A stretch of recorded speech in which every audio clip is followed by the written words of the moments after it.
Ang lahat ng tao naghahanap ng ulam. Ang alam nating ulam, isda, paksiw, sinigang, karne, adobo. Kita ko ngayon, may nakapaskel. Ewan ko kung sino yung kumpanya na yan. Ulam burger. Ba, okay yun? Ano no? Ulam burger? Ulam burger. Meron ba no? Ang burger sa sandwich. Ginawa niya, ayoko nang banggitin kung sino. Actually, kaibigan ko yata yun.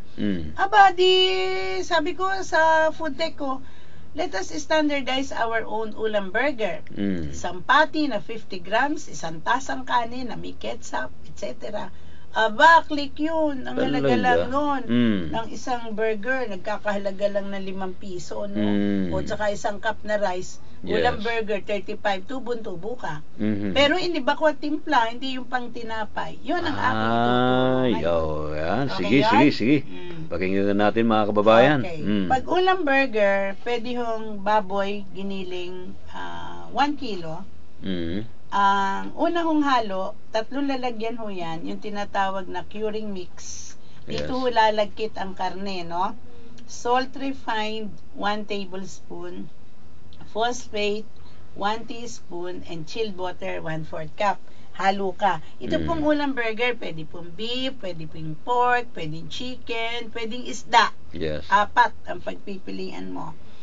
Pero palakihin natin to nang hindi umimpis kasi pagka po nagninegosyo kayo, kailangan makita ng inyong kliyente na malaki ang kinakain niya, hindi umuurong. Ang umuurong lang po ay matatanda na, no? Opo. So, ang extenders po, TBP, 1/4 cup textured vegetable protein galing sa soybean. Bamboo fiber Qualicel, bago yan, 1/4 cup. Versagel, bago din yan. Plant fiber yan, 1/2 cup. And chilled water, 1 and 1/4 cup. Ito ang pangalawang halo. Ito ang magpapa-expand. Ito ang hindi magpapaurong ng ating hamburger. Ngayon, ang seasonings natin, iba ang seasonings. Hindi yung burger sa sandwich. Burger sa ulam to. Sugar refined, 4 tablespoons.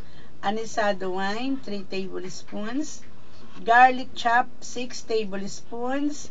Black pepper ground, 1 tablespoon. At soy sauce, 2 tablespoons. Vinegar, 4 tablespoons. Paprika, 2 teaspoons. Yung pabango ng karne, we call it beef aroma, 1/2 teaspoon. And BF blend, binder filler blend, 1 teaspoon. Ito yung nakaka-hold ng katas ng meat. So, yun ang pangatlong halo. Tapos noon, kuha ka ng paper lean, yung parang plastic na nakakat na ng square. Sa amin nyo din makukuha yan. Maglagay ka ng 50 grams, patungan mo ng another paper lean, tisain mo, at yan ay bilog na bilog. May molde kami ng burger.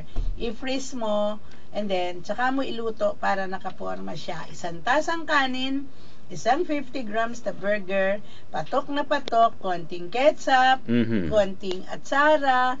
That is your ulam burger.